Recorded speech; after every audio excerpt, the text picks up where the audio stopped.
The professional fighter thought movie stars couldn't fight for real. Bruce Lee was about to change his mind. "You're just an actor," the fighter said, dismissing Bruce in front of the entire crew. 8 seconds later, he was completely immobilized, asking how Bruce made it look so easy. Then asking if Bruce could teach him how to do the same thing on camera. How do you go from insulting someone as just an actor to begging for acting lessons in 8 seconds? Los Angeles, 1967. Warner Brothers soundstage. The set is massive. Green Hornet props everywhere. Lighting rigs hanging from ceiling. About 20 crew members scattered around. Camera operators, sound techs, costume people. Bruce is mid-choreography when Rick walks in. Technical advisor, professional martial artist, hired to keep fights realistic. His name is Rick.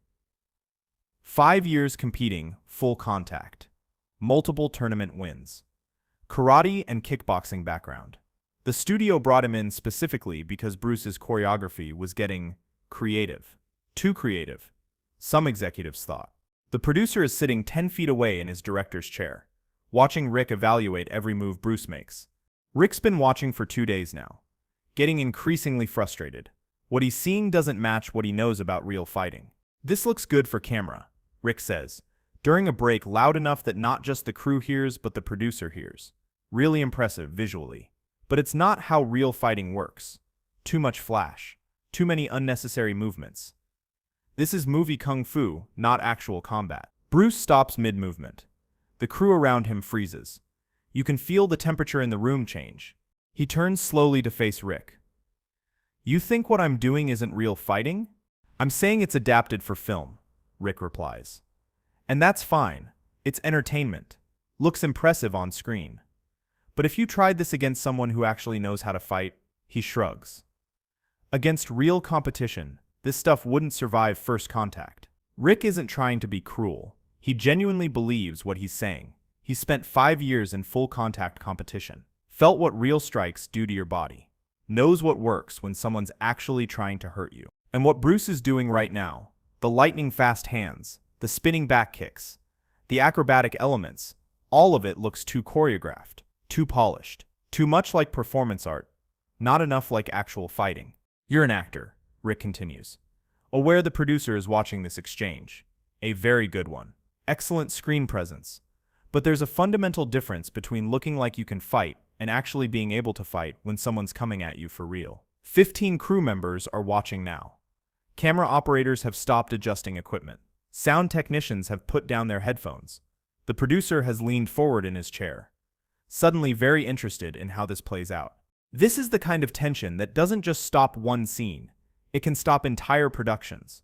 Bruce considers his options. He could argue the point theoretically, could explain his approach verbally, could let it slide and continue filming. Let Rick think whatever he wants to think. Instead, he chooses the most direct path possible. "Let's test it. Right now. You and me. Full speed. Full contact. No choreography. No planning. Just pure reaction." Rick's eyes narrow. He looks at Bruce more carefully. Bruce Lee is 135 pounds. Rick is 190 pounds of solid muscle, trained specifically for full contact fighting where size and power matter. "I don't want to hurt you," Rick says. "Seriously, production needs you functional. You're the star of the show." "Here's the deal," Bruce says, speaking loud enough that the producer clearly hears every word. "If you're right, if what I'm doing is just movie moves that don't work in real fighting, you'll prove it in seconds. I'll admit it in front of everyone here. We'll reshoot everything you think needs changing. You'll have full creative control over fight choreography going forward. You win the argument." The producer's eyebrows go up. That's a significant concession. That's money and time and creative control, all on the line. "And if you're right?" Rick asks. "Then, maybe you teach me what tournament fighters see that I'm missing, and I teach you how to make real fighting look this good on camera. Both of us learn something. Deal." Rick feels his competitive instincts kick in. This is what he's trained for. He's bigger. He's stronger. He has 5 years of actual competition experience, where people are trying to hit him for real. Bruce has movie experience. The math seems simple. "All right," Rick says. "But I'm not holding back. If we're testing this for real, I'm treating it like a real match. Don't hold back. Bruce replies. That's the only way we'll know. The crew clears space. Producer stands up. This just got interesting. First person to establish complete control wins. Rick takes his stance. Textbook.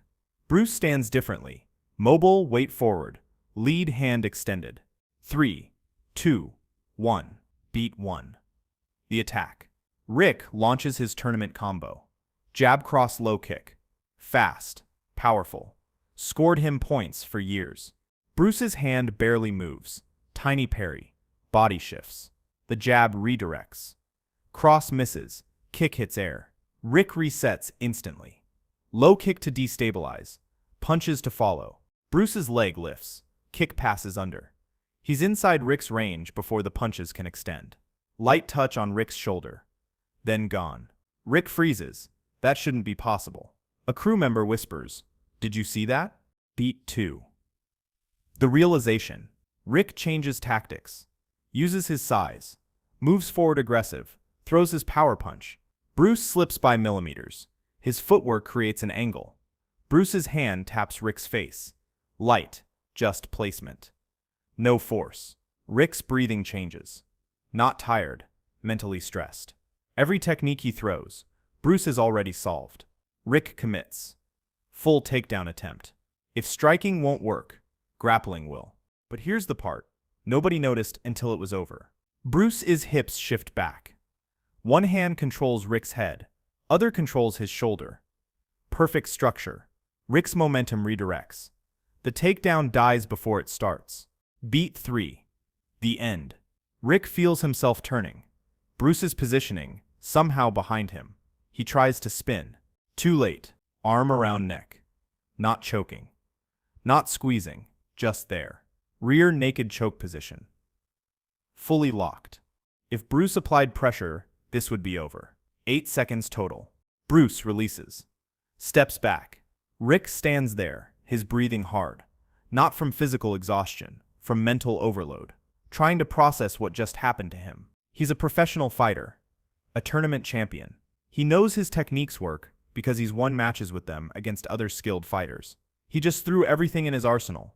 His best combinations that score points. His power techniques that stop opponents.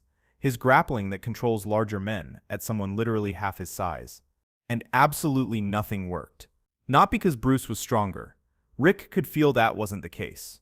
Not because Bruce was faster in the traditional sense. Because Bruce was always positioned exactly where Rick's techniques couldn't effectively reach him.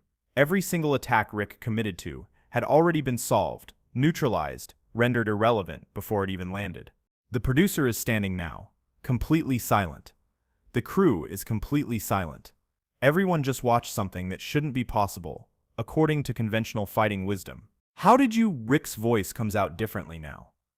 Not challenging anymore, genuinely curious. Almost confused. I couldn't touch you every single time I committed to an attack, whether it was striking or grappling. You were already gone, already positioned where my technique couldn't work. That wasn't luck. That wasn't accident. That was, I don't even know what to call that. Bruce relaxes. You trained for rules. I trained for problems. Rick blinks. What? Tournament fighting. You train to score within structure, point systems, rounds, refs. Real fighting is problem solving.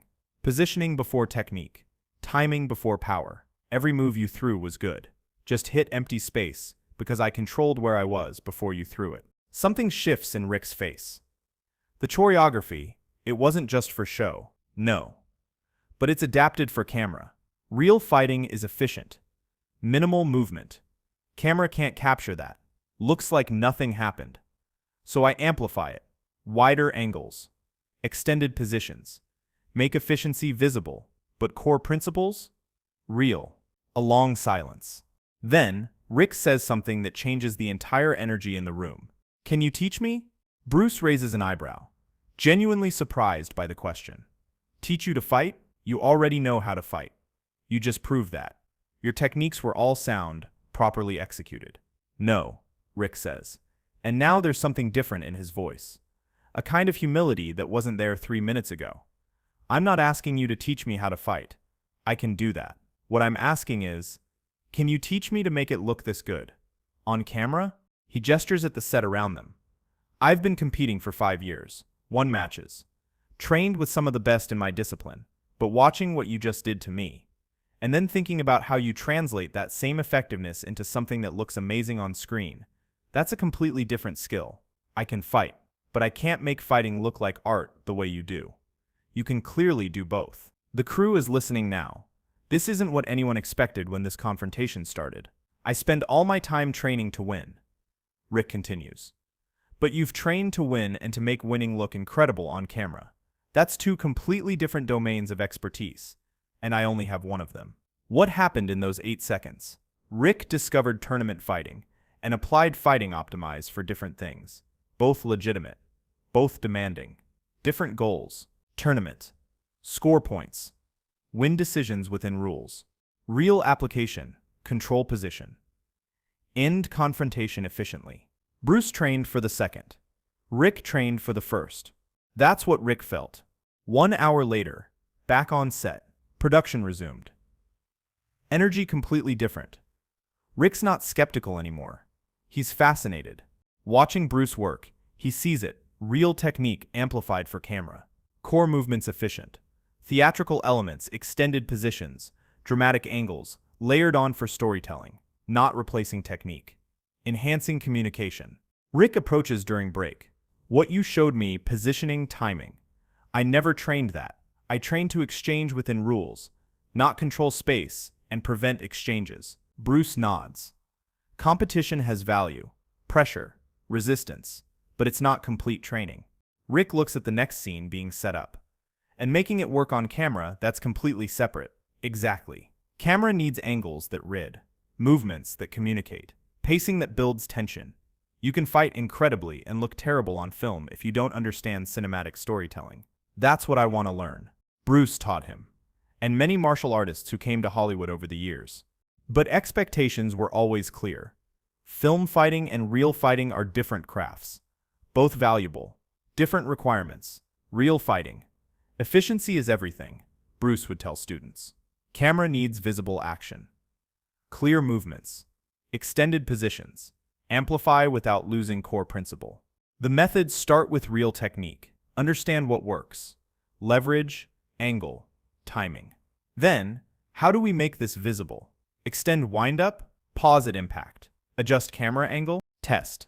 Watch playback. Communicate, adjust. Sometimes make techniques worse for reality, to make them better for camera. Real punch, compact, camera punch. Wind up, real block, minimal, camera block, big and clear. Always preserve core mechanics. Amplification for story. Underlying principle stays sound. Rick's perspective transformed. He started choreographing for film, bringing competitive experience but adapting it for cinema. Tournament record got worse. Less time competing, more time on visual storytelling. But screen work got recognized. Directors noticed, real but cinematic, powerful but clear. 1972. Shortly before Bruce returned to Hong Kong. That day on the soundstage, Rick said, "When I called you just an actor, I was completely wrong, but not how I thought." Bruce smiled. How so? I thought the insult was that actors can't fight. But the real mistake was thinking fighting was the only skill. You weren't just an actor who couldn't fight. You fought better than me. You were more than just a fighters because you understood how to translate fighting into art. That's mastery I didn't know existed. Being good at something and showing that thing separate skills, Bruce said. Most fighters can't teach. Most teachers can't demonstrate at elite level. Rare ability. Perform and communicate clearly. 8 seconds changed my career. Not because you beat me, because you showed me something beyond winning. Understanding, communication, craft. Cost you your ego. Best 8 seconds of my life. Here's what matters. Everyone wants to be good at their craft. Skilled. Respected. Almost nobody considers that skill and communication of skill are separate abilities. Rick's 8 seconds taught him fighting ability and demonstration ability are different domains. You can be world-class at one, terrible at the other. Great fighters who can't teach. Their knowledge dies with them. Great teachers who can't perform. Their advice lacks depth. True mastery requires both. Perform at elite level and communicate that performance clearly. The question isn't just, are you good at what you do? The question is, can you show others how and why it works? Can you do the thing? And can you make that thing visible? Invisible skill creates visible impact, only when paired with visible communication. What skill could you communicate better? Subscribe for more stories like this.